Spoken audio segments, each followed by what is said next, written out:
The Ghost of Elpenor. Not every hero dies in battle. Some are remembered for slaying monsters, others for conquering kingdoms, and some are remembered because no one remembered them at all. Among the many companions who sailed beside Odysseus after the fall of Troy was a young sailor named Elpenor. He was not the strongest warrior aboard the ships. He was not the wisest. Poets never praised his courage, nor did kings seek his counsel. He was simply one of many ordinary men who had survived a terrible war and longed for the day he could finally return home.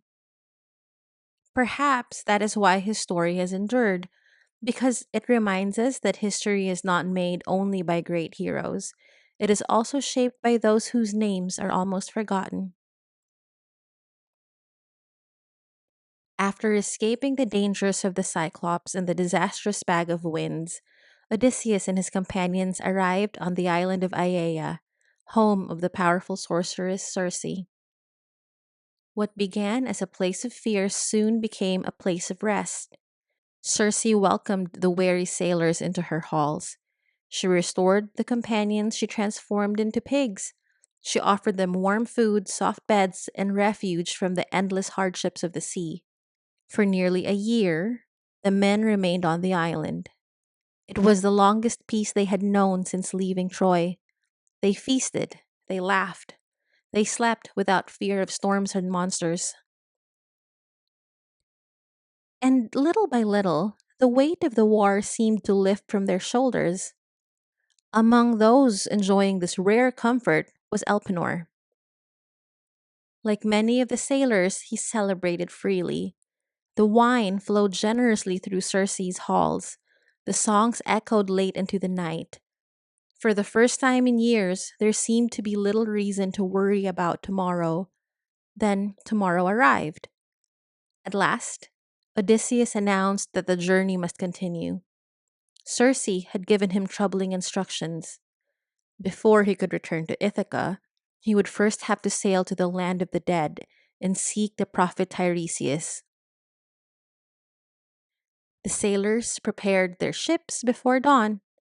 Everyone hurried to gather supplies. Everyone except Elpenor.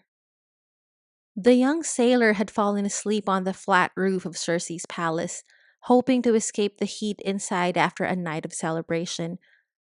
When the sounds of the departing crew startled him awake, he sprang to his feet in confusion. Still dazed, still half asleep, he forgot where he was. Instead of climbing down the ladder, Elpenor rushed toward the edge of the roof. One careless step, one terrible mistake. He fell. The impact broke his neck. His death was instant. So hurried were Odysseus and the others that none of them realized what had happened. No funeral was held, no farewell was spoken. His body remained where it had fallen, forgotten. The ships left Aiaia behind and sailed toward a destination unlike any living mortal wished to visit, the land of the dead. Following Circe's instructions, Odysseus reached the gloomy shores where the river of the underworld flowed. There, he dug a trench and poured offerings of milk, honey, wine, water, and the blood of sacrificed animals, calling upon the spirits of the dead. Slowly, shadows began to gather. They drifted silently through the darkness, eager to drink from the offering and speak once more with the living. Among the countless souls, one familiar face emerged. Odysseus stared in astonishment. It was Elpenor. The young sailor looked exactly as he did in life, but pale as mist and marked by the sorrow of one denied a proper farewell. Odysseus could scarcely believe his eyes. Elpenor, he said, how have you reached this place before me? We only recently left Circe's island. The ghost lowered his head. My lord, he replied softly, wine and sleep were my undoing. I forgot the latter. I fell from the roof. My neck was broken. His words carried no anger. only sadness. Then he made one final request. I beg you, when you return to Aiea, do not leave me there. Burn my body according to our customs. Raise a mound beside the sea so that those who come after us will remember my name, and place upon my grave the oar with which I rowed beside my companions.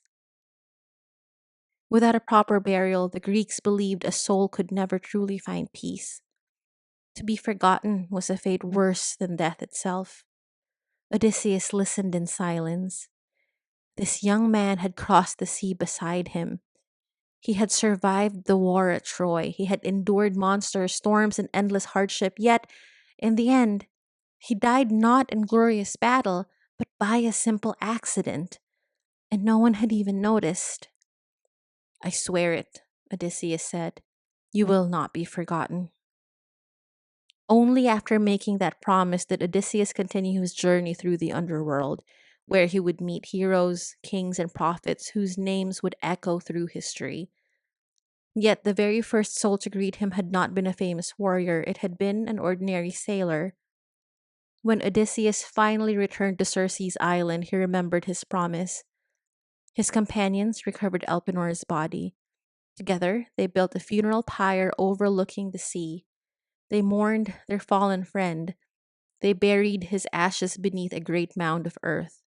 And upon the grave, just as Elpenor had asked, they had planted the oar he had carried throughout his long voyage. The winds would one day erase their footprints. The sea would wash away their camp. Even the mound itself would slowly fade beneath the passing centuries. But Elpenor's name endured.